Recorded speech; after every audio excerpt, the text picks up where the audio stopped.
This is part 2 of our Windows 10 update system. We're looking at Windows as a service, and the technology that underpins this is the update system. We're going to focus on troubleshooting, so this is part 2 of that presentation. If you missed part 1, you can simply return to my main channel page and just go to the search bar here and type in Windows Update, and it should bring you to part 1 of the Windows 10 update system. In troubleshooting the Windows Update system, we're always going to start with the simple and move to the more complex solutions. We have quite a list to go through in troubleshooting Windows Update. I will try to demo as many of these as I possibly can in this presentation. Let's begin by removing external hardware. If you have a laptop and it's portable and it's currently in a docking station, begin by undocking that computer. Devices that are not crucial and are external to the PC or laptop, see if you can unplug and remove. So that would be printers, joysticks, projection devices, especially in an educational setting, speakers, scanners, any type of USB. Remember, there's a proper procedure for removing storage devices. So let's take our mouse and come down to our taskbar. Go to our icon that indicates safely remove hardware, right mouse click, and here you can eject properly any USB or external hard drive that you have. Be sure to do that. I've had too many people lose data just jerking them out of the USB port. Also, USB external storage devices, external hard drives. You may have to go to the motherboard to remove your media reader, but this is another item that Microsoft recommends that you unplug when you're having a problem with an update. Any of your webcams or cameras, go ahead and unplug them. If you have a phone plugged into your laptop, go ahead and remove the phone. Now let's talk about repairing the system partition. So let's take our mouse to the Windows icon, right mouse click, and pull up System Utilities. We're going to launch the Windows PowerShell admin or the command prompt admin. And user account control, we're going to say yes. And we're going to wait for PowerShell to come up here. And command, if this is your command prompt, it will work the same. We're going to type in checkdisk /F, and we're going to hit enter. And we're going to let it run against the system partition of our hard drive. Make sure your administrator is on the top of your PowerShell screen. Now notice it says it can't run because it's being used right now. We'll say yes to the yes and no question. Now we're going to go ahead and restart our PC. So I'm going to use shutdown -R and then hit enter. And we'll go ahead and reboot the PC and force the check disk to run. Now I'm using a virtual machine. You're going to have your PC, but you can still see check disk running. It's actually doing the job of checking that system partition for any kind of logical corruption. You can see it running through stage 1, through stage 2. It will go through the entire process of validating the logical integrity of your system partition, which is what we want. And here we're done. Again, if you're just a basic user trying to fix update, you can continue on. Go ahead and log on and listen to the rest of the lecture. If you're a tech, you want to go to Event Viewer, launch Event Viewer, especially on a server. You want to look at that report for check disk. So we're going to go to Event Viewer, Windows Log, and look at the application log. And since it's just happened, we're going to pull down our option here. We're going to go INIT. That's the log, that's the source of the check disk run in your event viewer. And now we can actually look and verify that that check disk had no issues. We want to look at that. So IT pros want to look at that and verify that check disk went okay on the system partition. So we're looking at the results here, and we'll come down to stage 3, which is looking at our journaling. This is a key component of recovery, and it looks okay. Moving down, and now we can see the final result. Scan the file system, no problems, no further action. Now here's a list of those steps that we took to repair the system drive and partition. I'm not going to belabor this, so I will be more interested in doing the demos. You can always pause the video or request my notes or the PowerPoint. You can request those, they're free of charge. Just send me an email and request them and I'll send them to you. So we are here at step 3, Windows Update Troubleshooter. We are going to download the Windows Update Troubleshooter. We're going to run it. When it's done, it's best practice to restart your device. This tool will automatically analyze and fix many of the problems for Windows Update. It will look at corrupted downloads. It will also tell you if there's a pending reboot. Here is the URL for the tool. So here I've launched my Edge browser, and I'm looking for Windows Update Troubleshooter for Windows 10. Be careful in search results. Make sure you're dealing with something from Microsoft and not a third party, so be careful. We're going to choose download the Update Troubleshooter for Windows 10 and go ahead and download that. When you download that file in your download folder, you should see what I have displayed. You should see a file name called wu10.diagcab. Very interesting extension for a file, but notice it's associated with the Diagnostic Troubleshooting Wizard. So Windows has a built-in application called Diagnostic Troubleshooting Wizard, and it's already associated with this extension, diagcab. Also be aware that some files downloaded from the internet can be blocked. So make sure that if this is blocked, you will have to uncheck and unblock this file in order for it to run. So once I'm assured that I've got the right link, I can click on that Update Troubleshooter for Windows 10. You'll see a pop-up here on the Edge browser, and it will say, what do you want to do with this diagcab file? And we're going to go ahead and click Open. And it will automatically start running the application associated with that extension. So let's look at this Troubleshooting Update utility. First of all, it's going to check the Windows Update client, and then it's going to look at our service called the Background Intelligence Transfer Service called BITS. That does all the magic of download. And then anything to do with our network. So it's going to run a network diagnostic. Now, before you hit Next, don't hit Next, go to Advanced. And you'll notice troubleshooting with administrator permissions might find more issues. Run it as administrator, get the UAC. So we've now upped the ante on our ability to solve problems. And notice we're going to automatically apply repairs automatically. And now we're going to go next. We're going to detect problems, look for any pending restarts, analyze diagnostics. And there we're checking the BITS service, that intelligent, and it said it couldn't find a problem. Well, in this case, I couldn't. So we can look at more detailed information, and we can kind of see what was done. It looks at all the things that may have caused corrupted files, service registration, missing or corrupt, check for Windows Update issues, and it does look at those, and it didn't find any of those problems. So again, it gives you a pretty good idea of what it checked, and it lets us give a good idea as to any problems that it could have found. So pretty nice, and we'll close this. While we're here, I'm going to go to the search bar and type in services, and I'm going to launch the service app. And I want to walk you to the Background Intelligence Transfer Service. It's known as BITS. This is the utility that's doing all the amazing things. Remember those quality updates that can get up to 1.2 gigabyte in size? Well, it's the BITS service, this intelligent background transfer service that connects to the update service on Microsoft's cloud and can zip that 1.2 gigabit file down onto your PC and you'll never know it. It's amazing.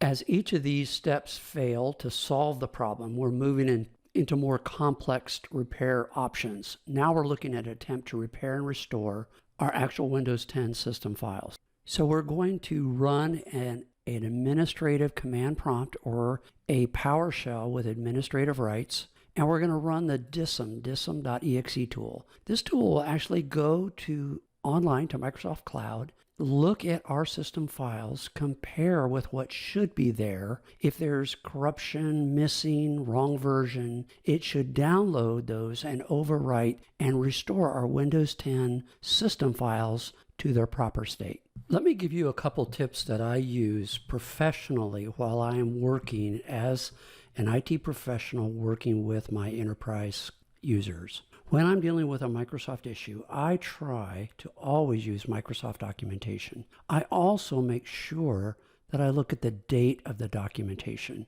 to verify that I'm getting the most up-to-date material. Second of all, here's the dism command, the switches and arguments. My habit is to always copy and paste those commands, and I'm gonna take them into Notepad. This prevents me, and here you can see I've popped them into Notepad. I usually would carry a flash drive with Notepad, and I would pop in all the various utilities, commands, PowerShells into that one Notepad document. So if I'm working on a user's box, I pop in my flash drive, I pull up my utility Notepad document, and I can copy and paste into that user's desk. It really keeps my work accurate, and I don't have to remember it. I just have to know how to find it in my Notepad document. So I'm going to come down to my Windows icon, and I'm going to launch either Command Prompt Admin or PowerShell Admin, and we're going to say yes to UAC. Copy this from my Notepad, that way I don't make mistakes, and I'm just going to pop it into my Windows PowerShell, and I'm going to hit enter, and we're going to start running the utility. Be patient. This tool takes a while to run. Just let it do its thing. This step can take a while, so just because it says 100% doesn't mean it's done. Let it finish. Now you can see here we've successfully restored, analyzed your system files, and they now are at the proper state. I would go ahead and reboot. You can simply do a shutdown -R and reboot your system. If you have problems with dism, it can be a challenging utility. Go to my channel under the video search and just type in Windows 10, and you can search for Windows 10 videos and scroll down till you get to Advanced Video 1 and 2, Advanced Windows Troubleshooting for Windows 10 Boot Problems. This video will cover many of the other alternatives that you can use for dism, and you can try that also. Now at this point, we want to verify that we have all the Windows 10 updates. So let's go to settings on our Windows platform, and I'm going to use a keystroke, the Windows icon plus the I key, and that will launch our Windows settings. We're going to go to Update and Security, and in this case, I have a cumulative update. I'm going to go ahead and download and install that. So we want to go at this point, make sure Windows Update is working, or if there's any updates there, we want to go ahead and get those down. Go ahead and reboot after this is done. Number 6, if you have a non-Microsoft antivirus software package, you have Symantec, McAfee, some other non-Microsoft antivirus software, you might want to temporarily uninstall it and test your updates. Next, uninstall any unessential software, even utilities. So if you've got a game installed, if you've got anything that's on that PC that is non-essential, uninstall it and try updates again. Number 8, we're going to update our motherboard firmware, our BIOS firmware, and our hardware drivers. There's a couple ways we can do this. Updating BIOS is a process in which you want to be meticulous and accurate. So here I'm looking at Lenovo's system, and I want to make sure I go to the manufacturer of my device, whether it's HP, Acer, whoever is making my PC, and I'm going to look very carefully at the manufacturer's website and attempt to carefully download the appropriate BIOS firmware package. I'm going to read all my documentation carefully. If, for example, you had an HP, you would go to this page and you would put in your serial number, and it really helps you to make sure you get the right firmware and hardware drivers for your device. Here I was looking up ASUS motherboard firmware update in my search engine, and you can notice down here I get a unsafe link. So be very careful in search results. Here's a link, and my web of trust is indicated this is an unsafe link. Make sure you're looking for ASUS,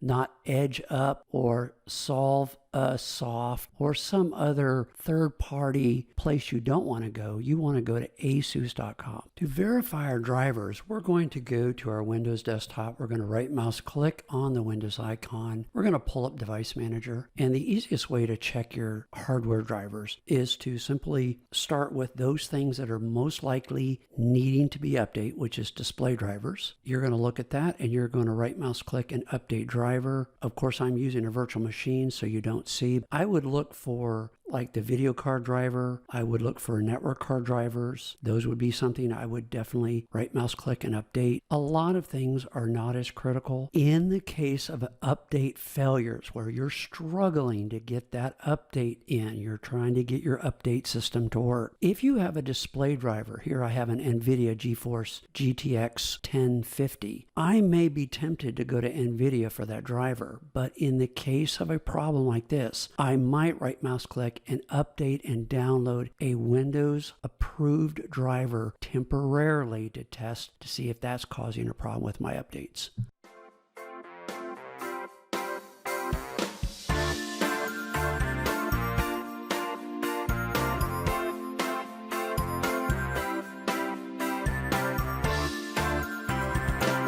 So be sure as you're updating your firmware, as your BIOS, you're installing your hardware drivers, be careful, read your documentation, make sure you do this accurately and carefully. Number 9, we're going to verify we have enough disk space free. This is really important. We have to have at least 16 gigs of free space if we're dealing with a 32-bit operating system and 20 gigs of free space with a 64-bit operating system.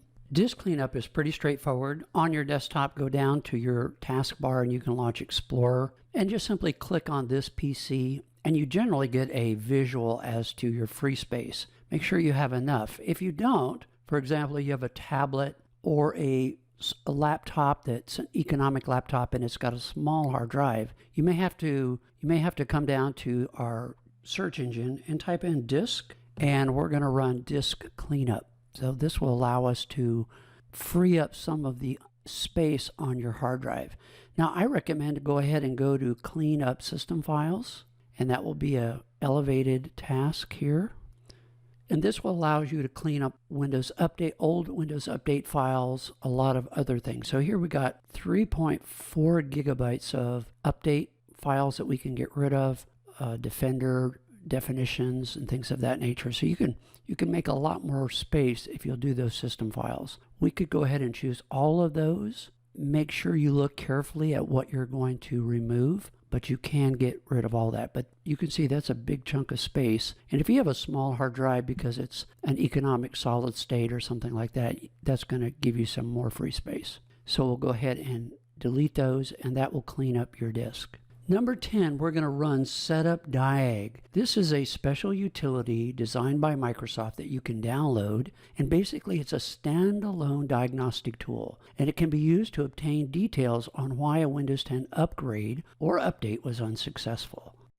So Setup Diag has its own Windows doc file plus a download link that will help you, and I'll put the URL on the slides. Now you can see the pop-up. I like to save as. I'm just a person who wants to know where the file is, and you can see it's under downloads. I've already downloaded it once, so it's going to require that I overwrite, and I'm going to say okay. I like to download the file and know where the file is. Now we can go ahead and run. UAC is user account control, and here we can see it going.